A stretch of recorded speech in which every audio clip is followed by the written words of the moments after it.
Hi, I'm Rhys Wetherill, and I'm here today to talk about the ID clinic that we started up at this church about 15 months ago. FaithWorks is an organization that helps the homeless find housing and jobs in a more permanent structure. And our pastor Kelly was on their board of directors and found out that most of their people, or many of their people, did not have IDs or birth certificates. Without an ID or birth certificate, you are nobody. In our society, you don't exist. You can't open a bank account. You can't get a full-time job. You can't get health. You can't get benefits. You can't get food stamps. So Kelly said, we have a group at our church that might help. And they did. So we started this up in October of 22. And it was slow getting started, but the word has gotten out. And in that first year, we saw about 220 different people over the weeks. And it got so good that one of our volunteers got excited and opened another one just like us at her church, at Emmanuel Presbyterian Church.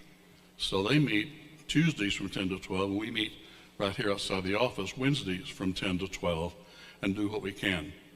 Last Wednesday, we had 13 people in that 2 hours, and that's becoming pretty typical. Of those 202 people, we were able to get 122 IDs in that 1 year. Many of these people started out many different places. I know that because we also issued requests for 45 different birth certificates from 8 different states, from California to New York. We have an amazing presence because we have people coming from Berlin up here for us to help their IDs. From Bernalillo, a young man had someone drive in 2 hours from Las Vegas down here just for us to help him get the documents to get his ID. The Veterans Administration Hospital called us. A federal agency called us to help some of their patients get IDs so they could help them better. While we were on break for Christmas for the holidays, a grandfather from Farmington, New Mexico called us.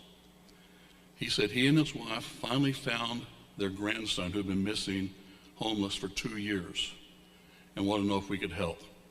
So I sent him up to the Presbyterians and help get an ID and get him some housing. We don't do the housing, but FaithWorks does, and we know other people that do. Last Wednesday, after we closed down, I got home, and I got a text from Albuquerque Public Schools, and they want to know if we could help one of their students get an ID. Well, they'd have to wait a full week till we kicked in again, so I said, I will meet them at the school. So Thursday morning at about noon, I was at Sandia High School helping the 17-year-old student. She's got a 3.5 or 3.8 grade point average, is taking at least two advanced placement classes. Her mother's been incarcerated for the past 2 years. She's been living with her grandfather for the past 3 years, but he is now homeless. So she's flittering from home to home to home as her friends let her stay.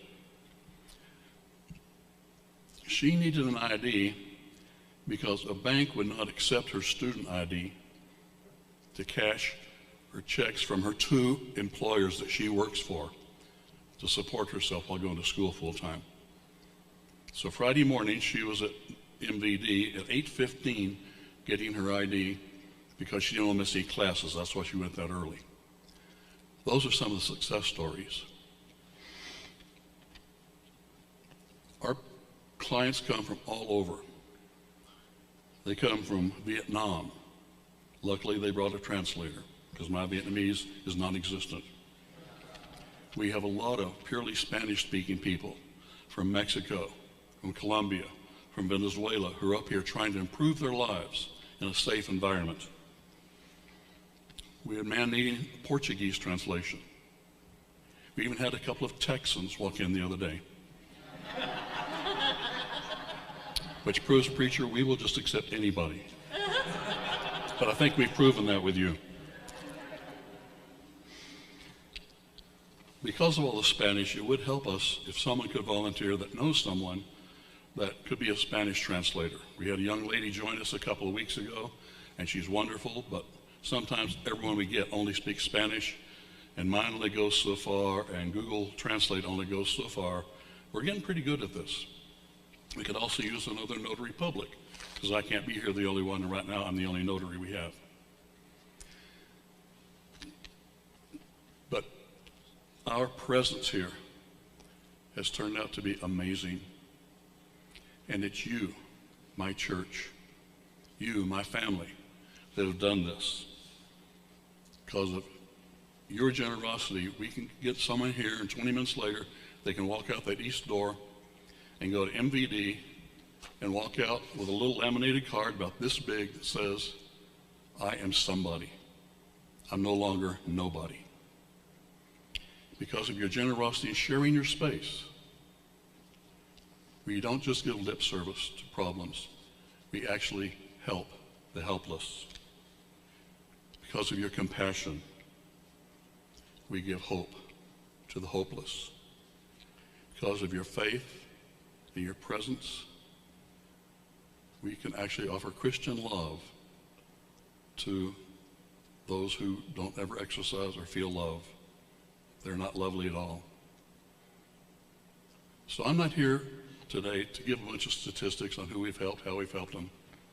I'm not here to tell a bunch of fun stories.